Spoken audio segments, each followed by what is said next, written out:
November 24, 1944. North Field, Tinian and Isley Field, Saipan. The 21st Bomber Command launches 111 Boeing B-29 Superfortresses toward the Japanese mainland. Brigadier General Haywood Hansell commands the American Strategic Bombing Force from his headquarters on Guam, Silver bombers carrying 277 tons of bombs against the Nakajima Aircraft Company's Musashino engine plant on Tokyo's outskirts. What Japanese fighter pilots discover this morning will shatter their understanding of aerial warfare and reveal a technological gap that no amount of courage or determination can overcome. Captain Tatsuo Yamada adjusts his oxygen mask in the cockpit of his Kawasaki Ki-61 Hien at Chofu Airfield outside Tokyo. The morning briefing emphasized intercepting enemy bombers with maximum altitude advantage. Intelligence reports indicate large four-engine bombers operating from newly captured Mariana Islands bases, flying at unprecedented heights. Yamada volunteers for the high-altitude interception mission that promises difficult combat against an enemy whose capabilities remain largely unknown. His aircraft carries four 12.7mm machine guns and two 20mm cannons, weapons designed for combat at conventional altitudes where Japanese fighters excelled. The altitude challenge emerged from Japan's limited experience against American heavy bombers in China during early 1944. Those B-24 Liberators and older B-17 Flying Fortresses operated at altitudes Japanese fighters could reach, typically between 20,000 and 25,000 feet. Major Takeshi Maeda had developed specialized climbing tactics based on those encounters, emphasizing gaining altitude before engagement rather than climbing during combat. A pilot already at altitude possessed energy advantages that could overcome defensive armament. But the morning's intelligence reports suggested these new bombers operated far higher than anything previously encountered. The 21st Bomber Command represents America's most powerful Pacific strategic deployment since the Doolittle Raid of 1942. The command would eventually total over 1,000 aircraft operating from 5 major airfields across Saipan, Tinian and Guam, with pressurized cabins designed specifically for extreme high-altitude operations over vast Pacific distances. This construction philosophy differed fundamentally from previous American bombers. The B-17 Flying Fortress and B-24 Liberator used unpressurized crew compartments that required heavy flight suits and oxygen masks, limiting their effective operational ceiling to around 25,000 feet. American designers prioritized altitude capability in the B-29, accepting complexity in exchange for operational sanctuary above enemy interceptor range. The pressurization system allowed crews to work in shirt sleeves at altitudes where unpressurized aircraft crews would struggle with cold and hypoxia. Yamada's formation includes Ki-61 Hyans from the 244th Sentai and Nakajima Ki-44 Shoki interceptors from the 47th Sentai, climbing desperately from multiple airfields around Tokyo at maximum sustainable rate. The Japanese pilots observe contrails forming at extreme altitude where American formations approach from the southeast. Radar operators at the Chiba Detection Station identify the incoming formation at 27,000 to 31,000 feet, varying their altitude as they navigate weather conditions. Ground controllers vector defending fighters toward the threat axis, but the climbing interceptors struggle to reach even 25,000 feet before the bombers arrive over target.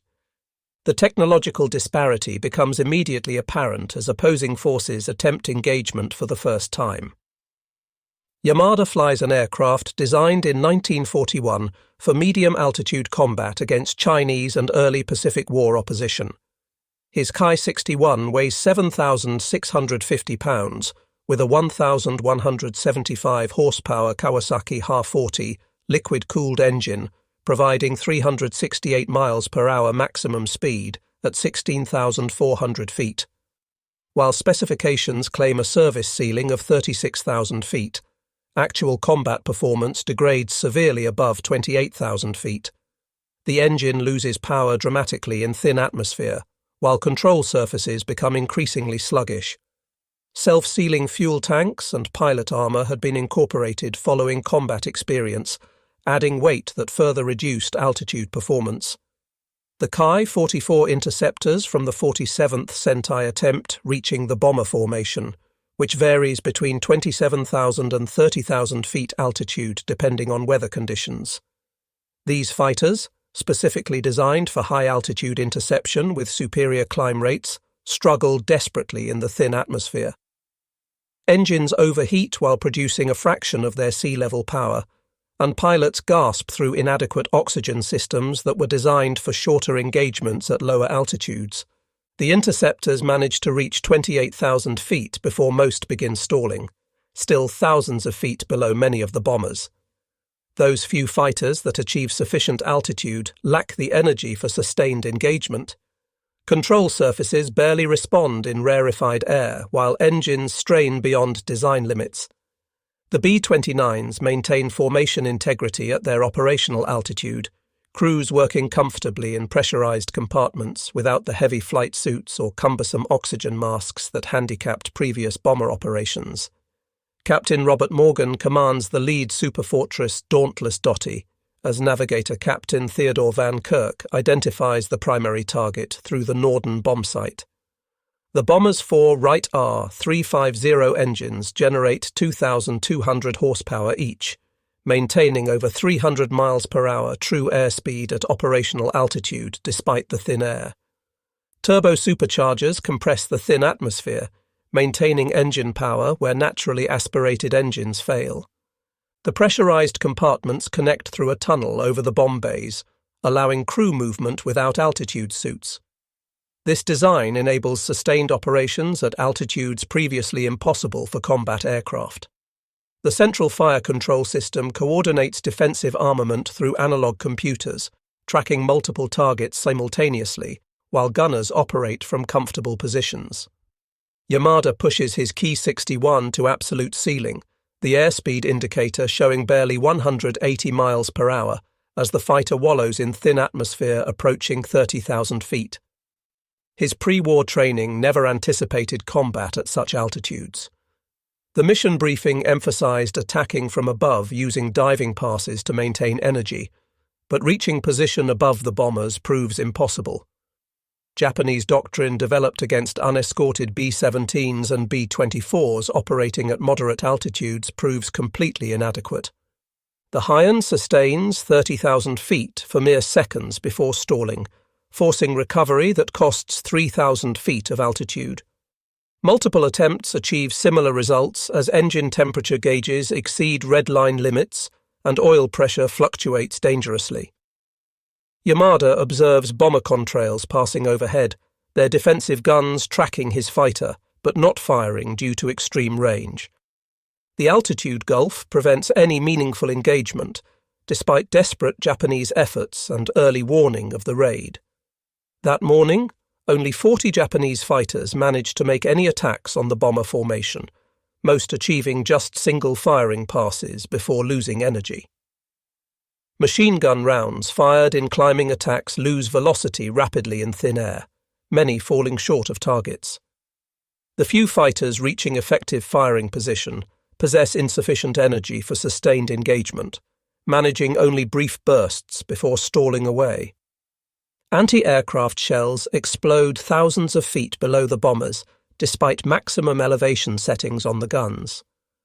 The largest Japanese anti-aircraft weapons can theoretically reach 30,000 feet, but accuracy at such altitudes proves virtually impossible.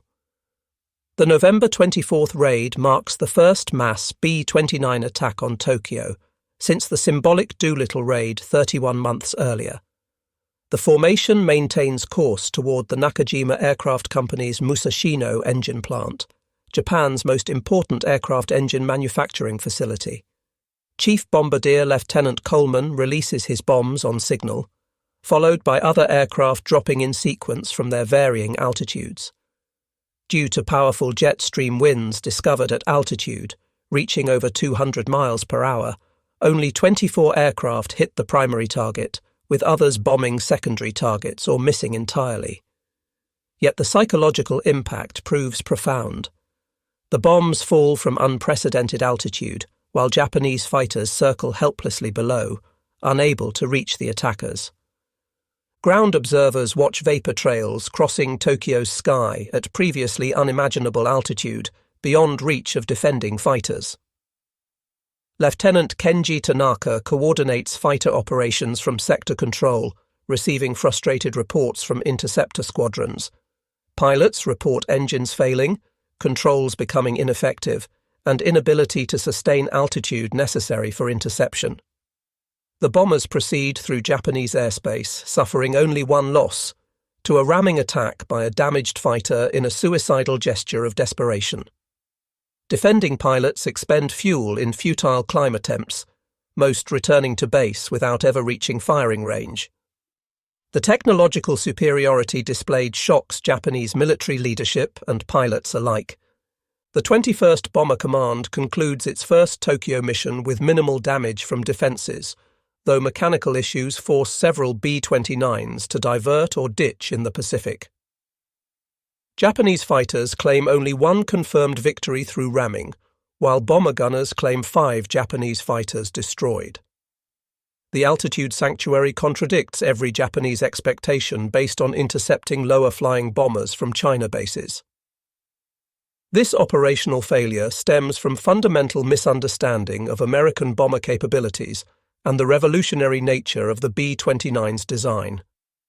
Lieutenant Commander Minoru Genda observes B-29 operations from Naval Headquarters, analysing Army fighter failures with growing concern.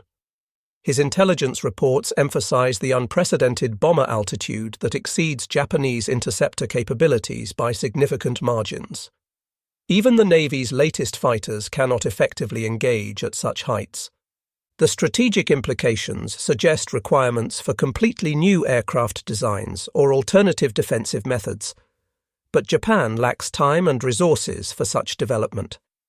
The intelligence failure reflects limited technical information about American pressurization technology and turbo-supercharged engines, innovations that transformed high-altitude operations.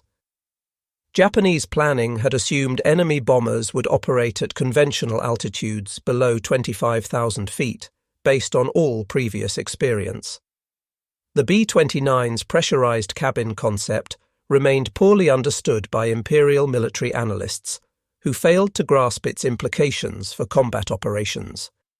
Previous American bombers operating from China bases flew at altitudes Japanese fighters could reach, reinforcing these assumptions.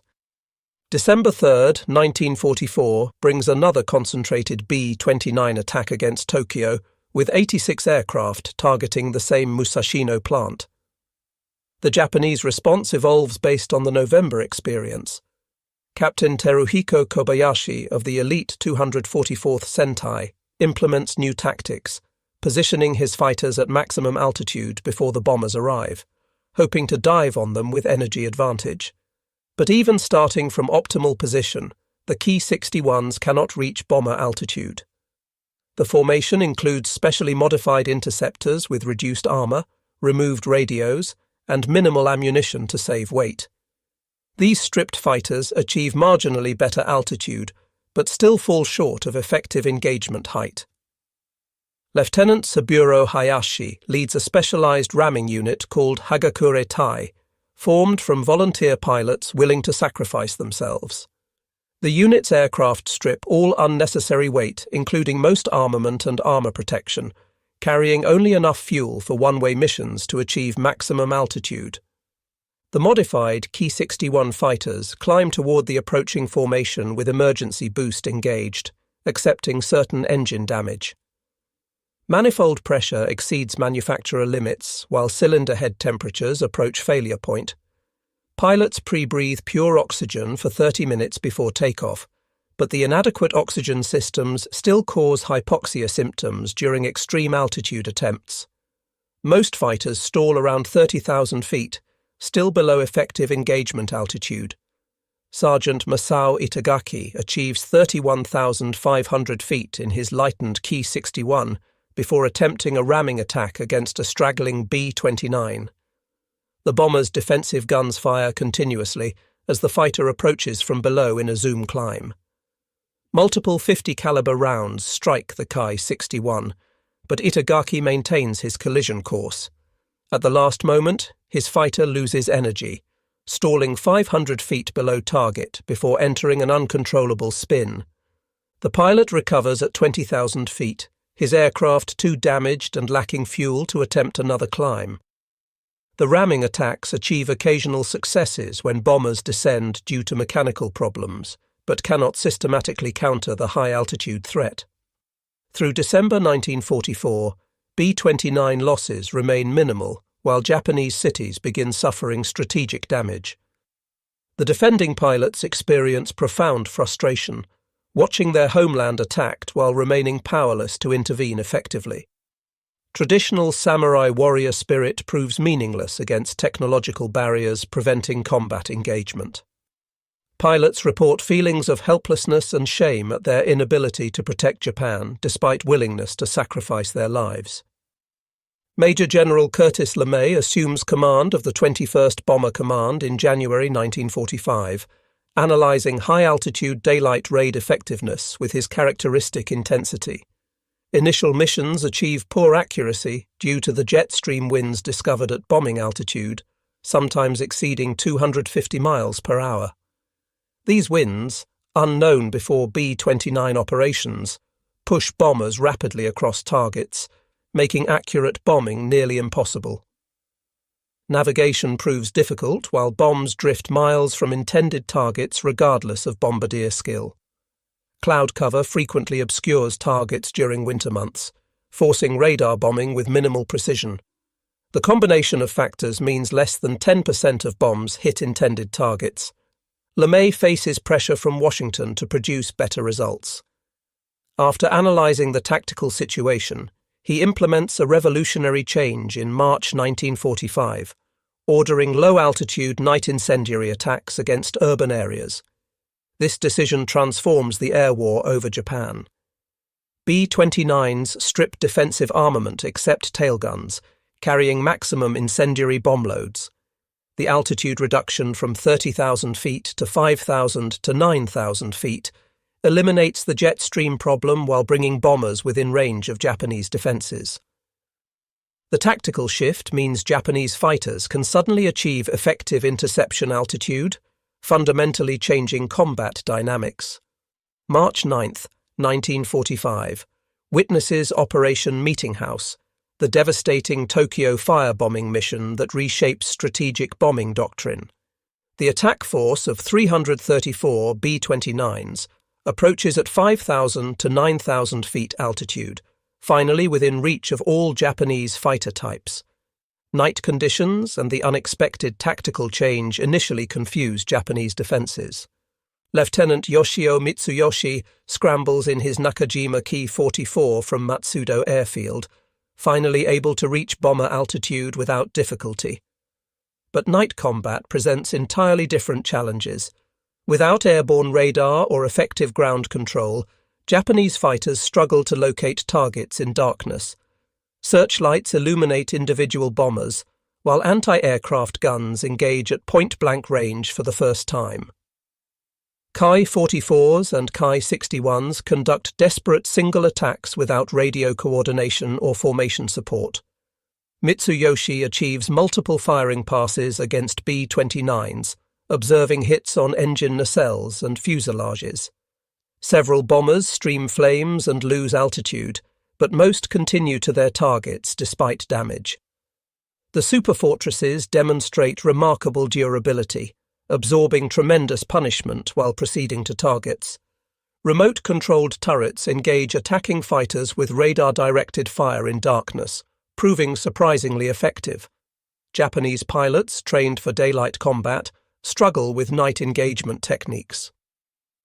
The incendiary attack creates a firestorm consuming 16 square miles of Tokyo, killing an estimated 100,000 civilians in the deadliest air raid in history. Japanese fighters claim 14 B-29s destroyed, the highest toll of the war, but cannot prevent catastrophic damage to the capital. Low altitude enables interception, but overwhelming bomber numbers, night conditions, and the surprise tactical shift limit defensive effectiveness. The success of firebombing validates LeMay's gamble, establishing a pattern for subsequent raids. The tactical shift invalidates Japanese high-altitude interceptor development programs that had been desperately pursuing solutions to the altitude problem. Resources devoted to high-altitude engine development and pressurization research become irrelevant overnight. Imperial Navy Lieutenant Sadamu Komachi flies the new Mitsubishi J-2M Raiden interceptor during B-29 raids over Nagoya in early 1945. The Raiden's supercharged Kase engine enables a 36,000-foot ceiling, theoretically sufficient to engage B-29s. But combat at extreme altitude proves nearly impossible even when fighters can reach bomber height. Controls barely respond while the engine produces minimal power despite supercharging. Pilots report inability to maintain pursuit curves or lead targets effectively in the thin air. Even when reaching bomber altitude, fighters lack performance for effective engagement. The Raiden requires perfect positioning before bomber arrival to attempt even a single firing pass. Climbing pursuit from below remains impossible once bombers pass overhead. Many pilots experience oxygen system failures, causing disorientation or unconsciousness at altitude. The few successful interceptions occur against damaged stragglers descending from formation, not healthy bombers at operational altitude. April 1945 brings coordinated kamikaze attacks against B-29 formations, as conventional interception continues proving inadequate. The Japanese military formally organizes special attack units specifically targeting B-29s. Corporal Kiyoshi Ogawa successfully rams B-29 Torchi over Kawasaki on April 12th, both aircraft destroyed in the collision. This same day witnesses one of the most celebrated acts of heroism in B-29 operations. Staff Sergeant Henry Irwin earns the Medal of Honor when a phosphorus flare explodes prematurely in his aircraft. The device burns through Irwin's face and body, destroying his nose and blinding him. Despite horrific injuries, Irwin carries the flaming device through the bomber to the cockpit window, saving 11 crew members. His sacrifice exemplifies the courage shown by both sides despite the technological mismatch. Special attack units form at multiple bases, with pilots volunteering for certain death missions against the Silver Bombers. These ramming attacks achieve limited success, destroying perhaps 10 B-29s throughout the war, a tiny percentage of the bomber force. The psychological impact on American crews exceeds the tactical results, knowing that enemy pilots will deliberately ram their aircraft. Yet even successful ramming attacks cannot significantly impact the bombing campaign's effectiveness. The central fire control system on B-29s proves remarkably effective against Japanese fighters despite reduced gun positions compared to B-17s. Computer-controlled turrets track multiple targets simultaneously, while gunners operate from pressurized compartments rather than exposed positions. Japanese pilots report unprecedented defensive fire accuracy, with the automated system maintaining tracking even during evasive maneuvers. The remote control system allows continued operation despite battle damage to individual gun positions, unlike previous bombers where gunner casualties meant defenseless arcs. This technological advantage compounds the altitude sanctuary when bombers operate at maximum ceiling. The arrival of P-51 Mustang escorts from Iwo Jima in April 1945 further transforms the tactical situation. These long-range fighters establish air superiority over Japan, making daylight B-29 operations even safer.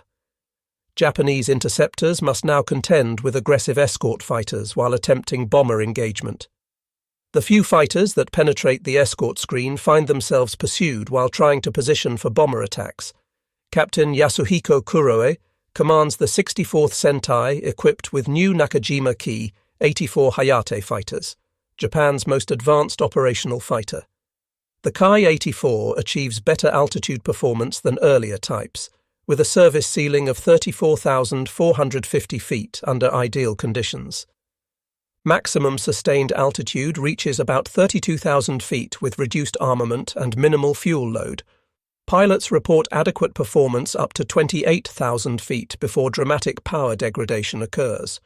The Ha-45 engine, though powerful at medium altitudes, lacks effective supercharging for extreme height. Ki-84s attempt intercepting mining missions where B-29s operate at reduced altitude over water, achieving several victories against bombers below 20,000 feet. These successes demonstrate the fighter's capability when altitude disadvantage is removed. But higher altitude daylight missions remain largely immune from interception despite Ki-84 improvements. The performance gap persists throughout remaining combat operations, with most Ki-84 sorties failing to reach engagement altitude. June 1945 introduces the Kawasaki Ki-100, a fighter converted from Ki-61 airframes with radial engines replacing the troublesome liquid-cooled power plants. The modification improves reliability dramatically, but reduces altitude performance compared to inline engine versions. Ki-100s excel against American fighters at medium altitude, proving highly maneuverable and well-liked by pilots. But the radial engine lacks high-altitude capability, limiting ceiling to around 32,000 feet. Pilots report superior handling characteristics, but insufficient altitude performance for B-29 interception. The Ki-100 represents Japan's best operational fighter, but arrives too late and in insufficient numbers.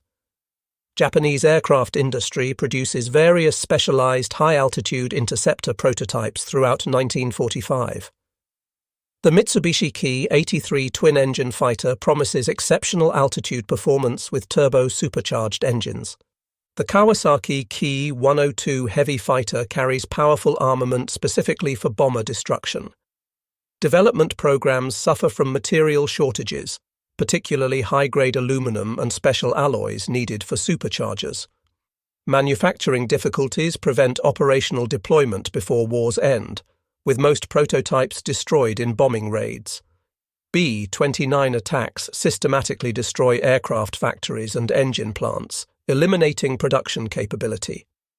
The Akashi engine works, producing the Ha-40 engine for Ki-61 fighters, burns in January 1945. The technological gap widens as American improvements outpace Japanese development efforts, with each month bringing enhanced B-29 capabilities while Japanese industry collapses. Lieutenant Colonel Paul Tibbets leads special training for atomic bomb delivery, taking advantage of B-29 altitude capability. The Silverplate B-29s strip all defensive armament except tailguns, achieving even higher operational altitudes. These modifications ensure nuclear delivery aircraft remain completely immune from interception. August 6, 1945, brings the ultimate demonstration of altitude sanctuary when Enola Gay approaches Hiroshima at 31,060 feet.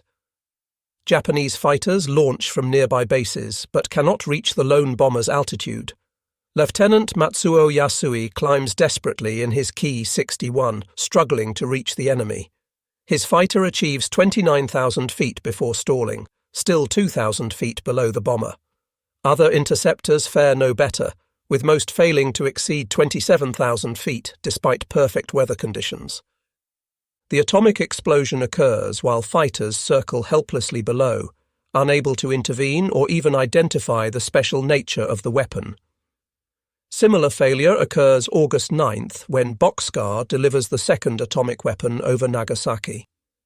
Japanese radar tracks the bomber throughout its approach, providing ample warning for interception attempts. Multiple fighter squadrons launch, but cannot reach the B-29's altitude of 28,000 feet. The technological sanctuary enables strategic weapons employment without any possibility of prevention. Post-war analysis reveals the full extent of Japanese technological disadvantage against B-29 operations. Pressurization technology enabled sustained operations above Japanese interceptor capability throughout the campaign.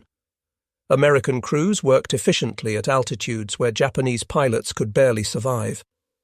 Engine turbo supercharging maintained power at altitudes where Japanese engines produced less than half their rated output. The accumulated advantages proved absolutely decisive in strategic bombing effectiveness. Japanese pilots consistently demonstrated remarkable courage and skill within the mechanical limitations of their aircraft. Individual determination could not overcome fundamental technological disparities in equipment capability. High-altitude combat required engineering solutions beyond Japanese industrial capacity during wartime conditions. Material shortages, particularly special steels and aluminum alloys, prevented development of competitive systems. The B-29 campaign validated American investment in advanced bomber technology and industrial capacity. Strategic bombing effectiveness depended on achieving operational sanctuary through altitude advantage that no amount of enemy courage could overcome. Japanese defensive failures demonstrated the importance of matching enemy technological capabilities in modern warfare. The campaign influenced post-war military aviation development priorities worldwide, establishing precedents still relevant today. General Korichika Anami evaluates home defense failures during final military conferences before surrender. B-29 altitude superiority negated Japan's geographic advantages and fighting spirit completely. Technical inferiority proved insurmountable despite tactical innovation and pilot sacrifice. The recognition of technological defeat influenced military acceptance of unconditional surrender terms. Without the ability to defend against B-29s, continuing resistance became meaningless. Former Ki-61 pilot Lieutenant Naoshi Kano recalls desperate interception attempts in post-war memoirs. "We climbed with everything our engines could give, watching the temperature gauges go into the red zone. My flight leader's engine caught fire at 28,000 feet. He bailed out while I continued climbing, reaching perhaps 30,000 feet before my controls became completely ineffective." The B-29s passed overhead like silver ghosts, unreachable despite our most desperate efforts. The frustration and shame of being unable to protect our homeland haunted us more than fear of death. B-29. Crew member Technical Sergeant Robert Johnson describes observing Japanese fighters from his central fire control position. "We could see them, struggling up toward us, tiny specks getting larger slowly. Sometimes they'd get close enough that we could see details, the red circles on their wings, even the pilot's canopy. Then they'd stall and fall away, tumbling like leaves. A few managed to fire at us, but their rounds usually fell short. It was almost sad watching them try so hard and fail. We had every advantage: altitude, speed, firepower, armour. They had nothing but courage, and courage wasn't enough against physics." Strategic Air Command incorporates B-29 operational lessons into Cold War nuclear delivery doctrine. High-altitude penetration becomes fundamental principle for strategic bomber employment against defended targets. Pressurization and supercharging technology advance rapidly based on combat experience over Japan. The tactical advantages demonstrated against Japanese defences influenced decades of bomber development, leading eventually to jet-powered strategic bombers operating at even more extreme altitudes. Japanese aviation industry studies B-29 technology through captured aircraft and documentation after surrender. Engineers recognize multiple technological generations' separate Japanese and American aircraft design philosophy. Pressurization systems incorporate complex sealing mechanisms and structural reinforcement beyond Japanese manufacturing capability. Turbo supercharging represents precision engineering, requiring special materials and manufacturing tolerances unavailable in wartime Japan. Remote control defensive systems employ analog computers more advanced than any Japanese military equipment, using vacuum tubes and precision components Japan could not produce. The technological examination provides sobering assessment of industrial development requirements for modern aviation competition.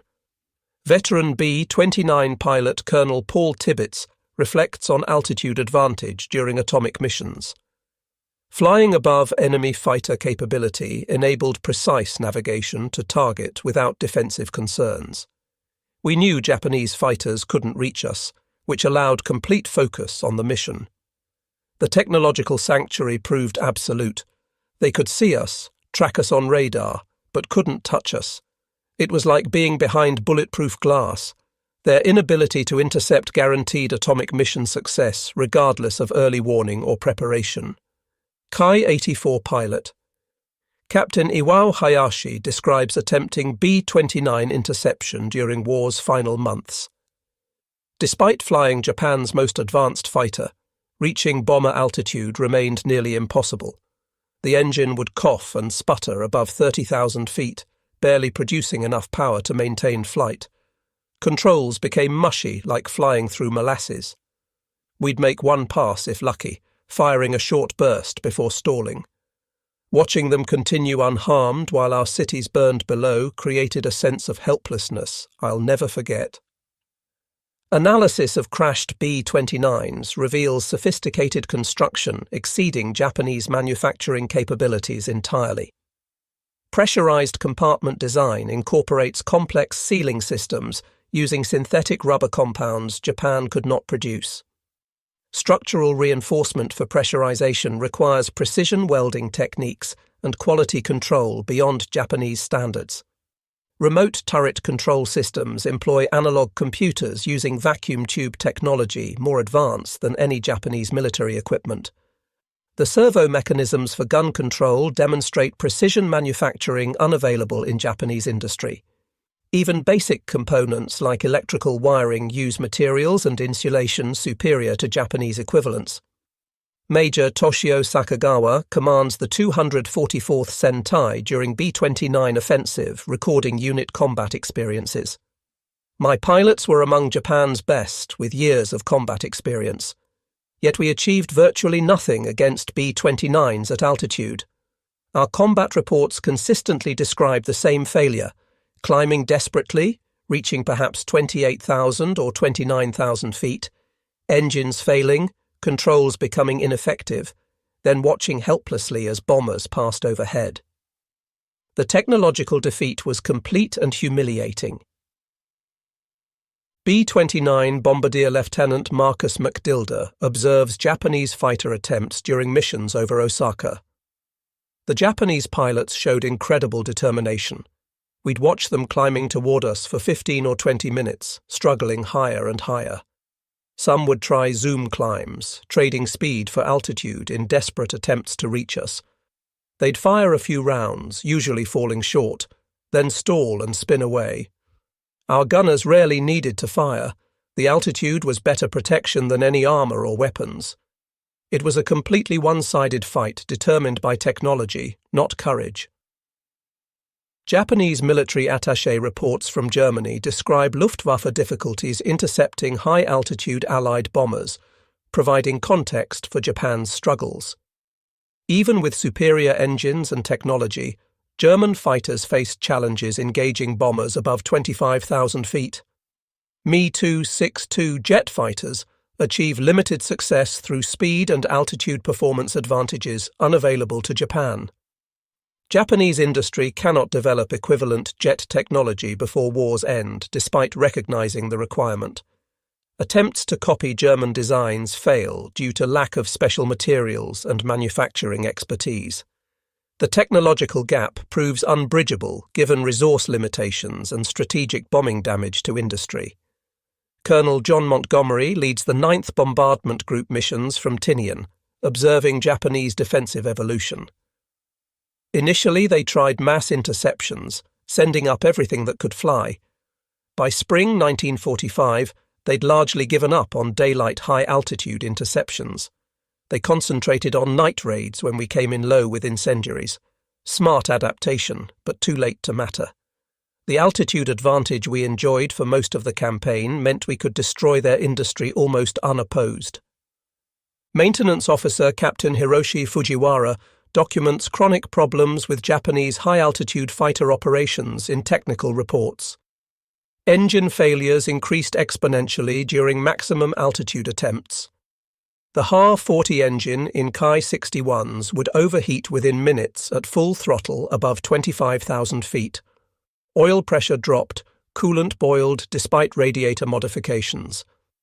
Oxygen system malfunctions caused numerous pilot casualties, men passing out at altitude, some never recovering consciousness.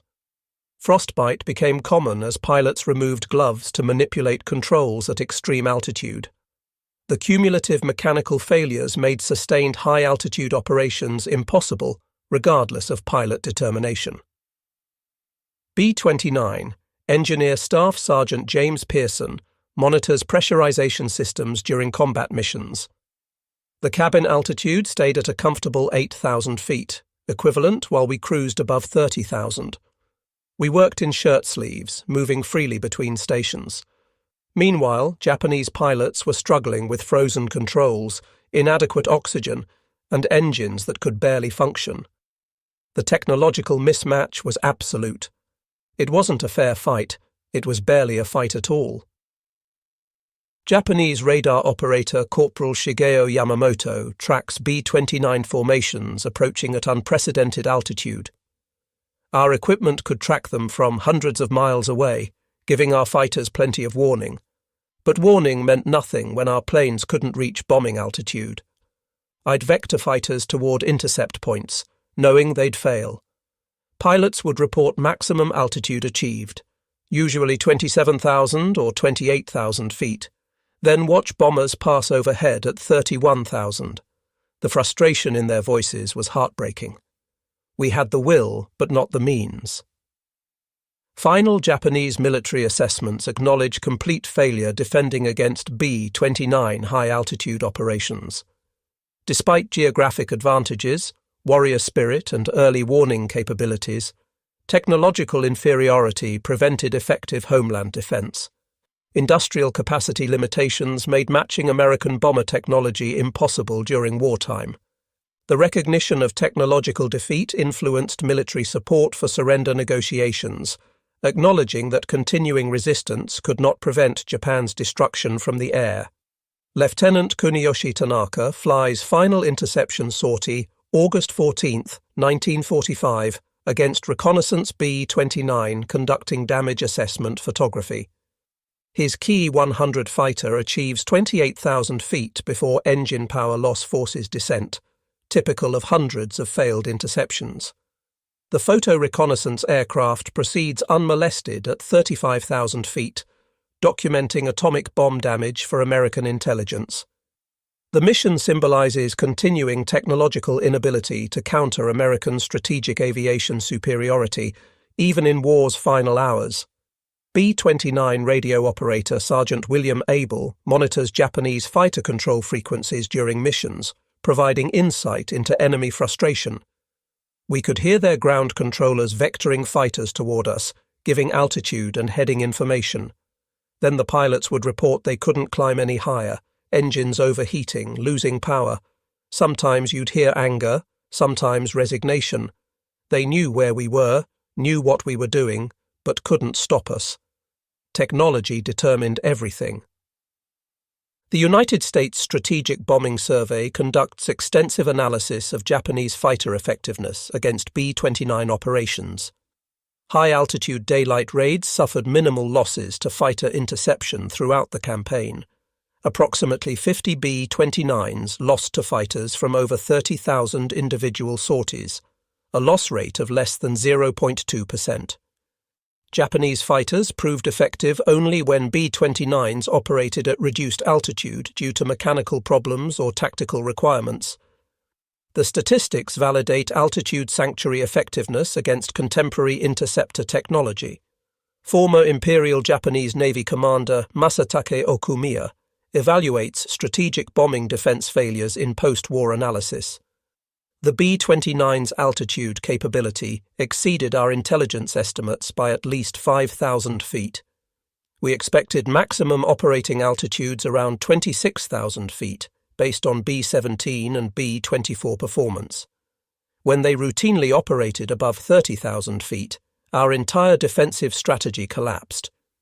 We lacked time, resources, and technology to develop effective countermeasures. B-29 pilot. Colonel Robert Robbins describes the psychological advantage of altitude sanctuary.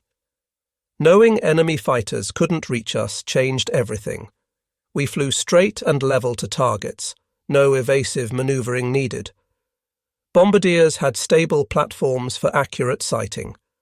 Crews stayed calm knowing the main threat came from mechanical problems, not enemy action. The confidence boost was enormous.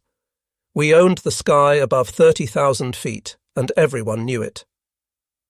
Kai 44. Veteran Captain Yoshiro Aoki recalls watching B-29 contrails beyond reach. Each mission brought the same humiliation. We'd climb until our engines failed, achieve maybe 1/3 the altitude needed, then watch silver contrails drawing lines across our sky. Traditional warrior spirit meant nothing against aluminum and engineering. We were samurai with swords trying to reach the moon. The psychological impact destroyed morale more than combat losses ever could. General Henry Arnold evaluates B-29 program success despite enormous development costs exceeding the Manhattan Project. The strategic bombing campaign validated every dollar invested in advanced technology. The altitude sanctuary enabled precision attacks and atomic weapon delivery without prohibitive losses. We proved that technological superiority could determine victory without massive ground invasions. The investment in pressurization, supercharging, and defensive systems paid dividends that shaped military aviation for decades. Japanese aircraft designer Takeo Doi analyzes key 61 limitations against B-29 operations.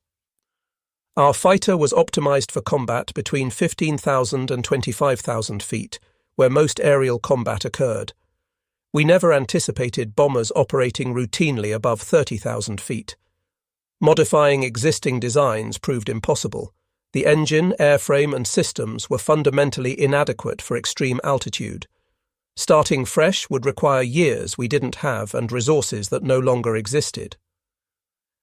Squadron leader Major Teruhiko Kobayashi's 244th Sentai achieved over 100 victories against American aircraft, but minimal success against B-29s. My pilots included multiple aces with years of experience. Against fighters and medium bombers, we remained competitive, but B-29s at altitude might as well have been on another planet. Skill became irrelevant when your aircraft cannot physically reach the enemy. We watched our homeland burn while possessing the will, but not the means to defend it. B-29. Navigator Lieutenant Thomas Cartwright describes the navigation advantages of pressurized operations.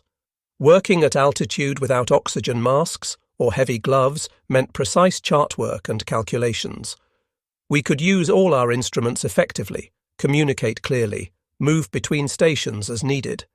Japanese navigators in unpressurized fighters dealt with fogged goggles, frozen instruments, and hypoxia affecting judgment. Our technological advantages multiplied effectiveness in ways beyond simple altitude. Japanese anti-aircraft artillery commander Colonel Hiroshi Yamamoto documents the futility of ground-based defenses. Our largest guns could theoretically reach 30,000 feet, but accuracy at that altitude was nearly impossible. Shell dispersion patterns meant hitting anything required incredible luck. We fired thousands of rounds per bomber destroyed, depleting ammunition reserves without meaningful effect. The B-29s flew above effective ground defense capability, protected by altitude as effectively as any armor. Maintenance challenges plague Japanese high-altitude operations throughout the campaign. Engines require complete overhaul after just a few maximum altitude attempts due to excessive stress. Supercharger systems fail regularly, with replacement parts increasingly unavailable. Oxygen systems need constant maintenance while suffering from inadequate supplies of oxygen bottles and calcium hydroxide for CO2 absorption. The mechanical attrition reduces available interceptors regardless of combat losses, creating a downward spiral of capability. B-29 Tail Gunner Sergeant Robert Goldsborough observes Japanese fighter attempts from his isolated position. From the tail, I had the best view of Japanese fighters trying to reach us. They'd appear as specks, slowly growing larger as they climbed. Some would fire from extreme range, their tracers arcing up but falling short. Others would try zoom climbs, trading all their speed for altitude. They'd hang motionless for a moment, almost reaching us, then stall and tumble away. I rarely fired. They never got close enough to be a real threat. The technological mismatch extends beyond simple altitude to every aspect of aerial warfare. B-29s carry sophisticated navigation equipment, including radar and radio navigation aids unavailable to Japanese forces. Communication systems allow coordinated operations across hundreds of miles, while Japanese radios frequently fail. Even basic equipment like heated flight suits and optical gun sights demonstrate American industrial superiority. Japanese industrial mobilization cannot match American production capability, despite desperate efforts. B-29 manufacturing incorporates precision techniques and quality control beyond Japanese capability. Assembly line production achieves economies of scale impossible with Japanese cottage industry methods. America produces nearly 4,000 B-29s, while Japan struggles to manufacture hundreds of inferior fighters. Attempts to replicate captured equipment fail due to materials science limitations. Japan lacks access to special alloys, synthetic materials, and precision manufacturing tools required for advanced aviation technology. The industrial technology gap proves insurmountable, given wartime constraints and resource availability. Lieutenant Commander Masahiko Kawamoto leads special attack units against B-29 formations over Nagoya. We modified our tactics constantly, trying everything imaginable. Night attacks, dawn interceptions, coordinated ramming attempts. Nothing worked consistently.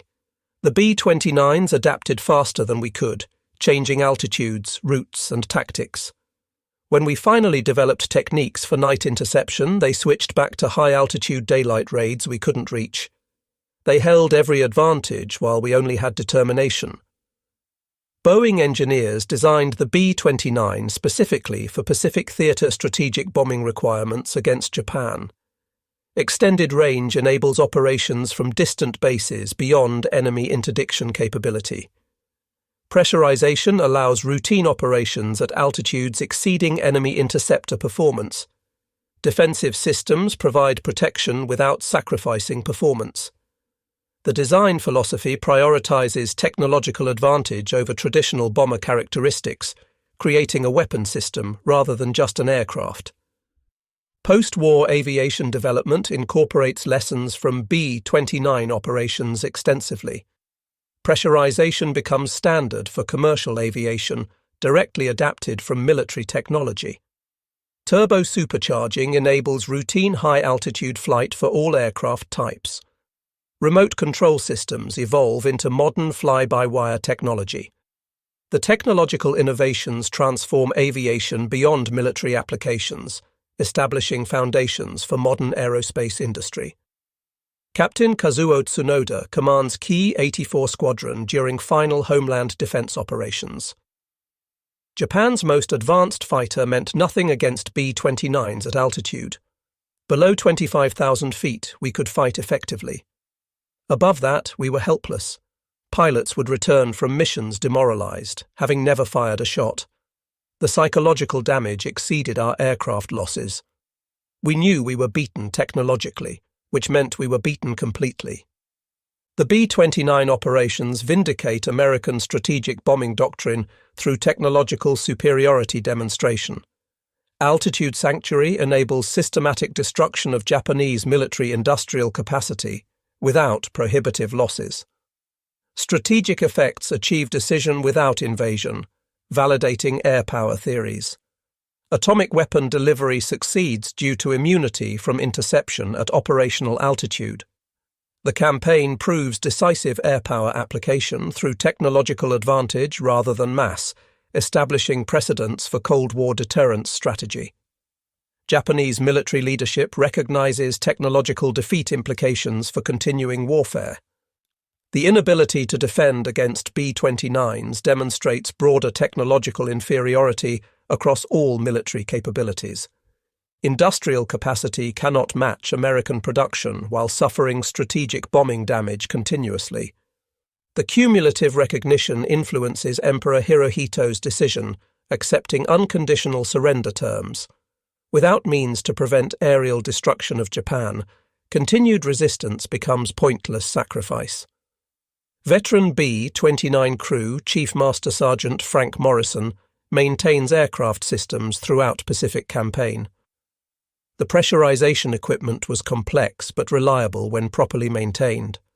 Turbo superchargers required careful attention but gave us power at altitudes where Japanese engines wheezed. Every system represented years of engineering development and industrial capability Japan simply didn't possess. We won through technology and industrial might, not just courage. Former Ki-61 pilot Lieutenant Jiro Tanaka survives multiple unsuccessful B-29 interception attempts. Each mission demanded maximum physical effort fighting altitude effects. Breathing became difficult even with oxygen. Hands went numb from cold. Eyes watered continuously from dry air and cold. Then watching bombers proceed unopposed while our cities burned created psychological trauma beyond combat stress. We felt we had failed our ancestors, our emperor, our people, not through lack of effort, but through technological inability. American industrial mobilization produces quantities and qualities of equipment beyond Japanese comprehension. The B-29 program alone costs more than Japan's entire military aviation budget for the whole war. Mass production achieves economies of scale impossible for Japanese manufacturing methods. Precision tools and quality control ensure consistent performance unavailable from Japanese industry. The industrial asymmetry compounds technological advantages throughout the strategic bombing campaign. General Curtis LeMay's tactical innovations maximize B-29 advantages against Japanese defenses.